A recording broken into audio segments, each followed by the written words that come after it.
एक बार जरा अपने चारों ओर नजर घुमा कर देखिए, आपको प्लास्टिक से जुड़ा कोई ना कोई प्रोडक्ट जरूर दिख जाएगा। कोई पॉलिथीन, कोई बॉक्स, बच्चे का खिलौना, परफ्यूम की बोतल, कुछ भी। प्लास्टिक के इन सामानों में एक खास केमिकल का इस्तेमाल होता है और इनका नाम है थैलेट्स। इसे एवरीवेयर केमिकल के नाम से भी जाना जाता है क्योंकि ये लगभग हर प्लास्टिक की चीज में मौजूद होते हैं। थैलेट्स के ही परिवार का एक सदस्य है DEHP यानी कि डाई-2 इथाइल हेक्साइल थैलेट। आपको पता है, यही DEHP दुनिया भर में दिल की बीमारियों से होने वाली 13% से ज्यादा मौतों के लिए जिम्मेदार है।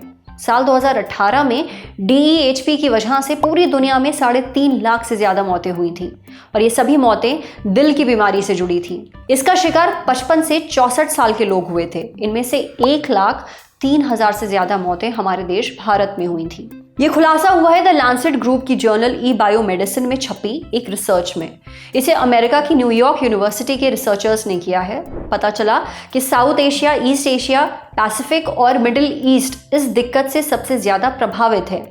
DEHP की वजह से होने वाली कुल मौतों में करीब 75% मौतें इन्हीं क्षेत्रों में हुई हैं। अगर देशों के हिसाब से देखें तो सबसे बुरा असर भारत पर पड़ा है। जैसा हमने अभी बताया आपको, DEHP की वजह से होने वाली दिल की बीमारियों से दुनिया भर में 3.5 लाख से ज्यादा मौतें हुई थी और इनमें से 1,03,000 से ज्यादा लोगों की मौत भारत में हुई है। दूसरा नंबर चाइना का है, यहाँ करीब 61,000 मौतें हुई थी। तीसरा नंबर इंडोनेशिया का है, जहां 19,500 से ज्यादा लोगों को अपनी जान गंवानी पड़ी थी। अब रिसर्च का मानना है कि ऐसा इसलिए हो रहा है क्योंकि ये देश प्लास्टिक तो ज्यादा पैदा करते ही हैं, लेकिन केमिकल सेफ्टी से जुड़े इनके नियम बहुत कमजोर हैं। वैसे रिसर्च का फोकस सिर्फ DEHP और एक खास आयु वर्ग पर था, इसलिए मुमकिन है कि प्लास्टिक में मौजूद केमिकल से होने वाली मौतों की संख्या असलियत में और भी ज्यादा हो। मगर DEHP यानी कि डाई-2 इथाइल हेक्साइल थैलेट हमारे शरीर में पहुंचता कैसे है, इसका क्या नुकसान है और इससे दिल की बीमारियों के अलावा और क्या क्या दिक्कतें हो सकती हैं, ये सवाल हमने पूछा फरीदाबाद के अमृता हॉस्पिटल में अडल्ट कार्डियोलॉजी के हेड डॉक्टर विवेक चतुर्वेदी से। डॉक्टर विवेक कहते हैं कि DEHP छोटे छोटे कणों में टूटकर हमारे शरीर में पहुंचता है। ये खाने, पानी, स्किन और हवा के जरिए शरीर में दाखिल हो सकता है।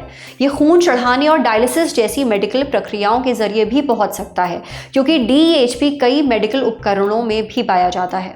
जब ये शरीर में पहुंचता है तो दिल की आर्टरीज यानी धमनियों में सूजन पैदा करता है। अगर ये सूजन लंबे वक्त तक बनी रहे तो हार्ट अटैक आ सकता है, व्यक्ति को स्ट्रोक भी पड़ सकता है। वैसे सिर्फ दिल ही नहीं, थैलेट्स के संपर्क में आने से कई दूसरी दिक्कतें भी हो सकती हैं, जैसे कि हार्मोन्स का असंतुलन, डायबिटीज, मोटापा, फर्टिलिटी से जुड़ी समस्याएं और यहाँ तक कि कैंसर भी। इसलिए कोशिश करें कि प्लास्टिक का इस्तेमाल कम से कम हो।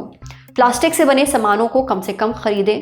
कोशिश करें कि प्लास्टिक के डिब्बों में खाना ना रखें और ऐसे खाने को ना खाएं जो कि प्लास्टिक में पैक्ड हो। सामान रखने के लिए कांच, स्टील, सेरेमिक और लकड़ी के बर्तनों का इस्तेमाल करिए। हालांकि डॉक्टर विवेक का ये भी कहना है कि एक बहुत ही गंभीर मुद्दा है, ज़रूरत है कि इस पर और ज़्यादा रिसर्च हो।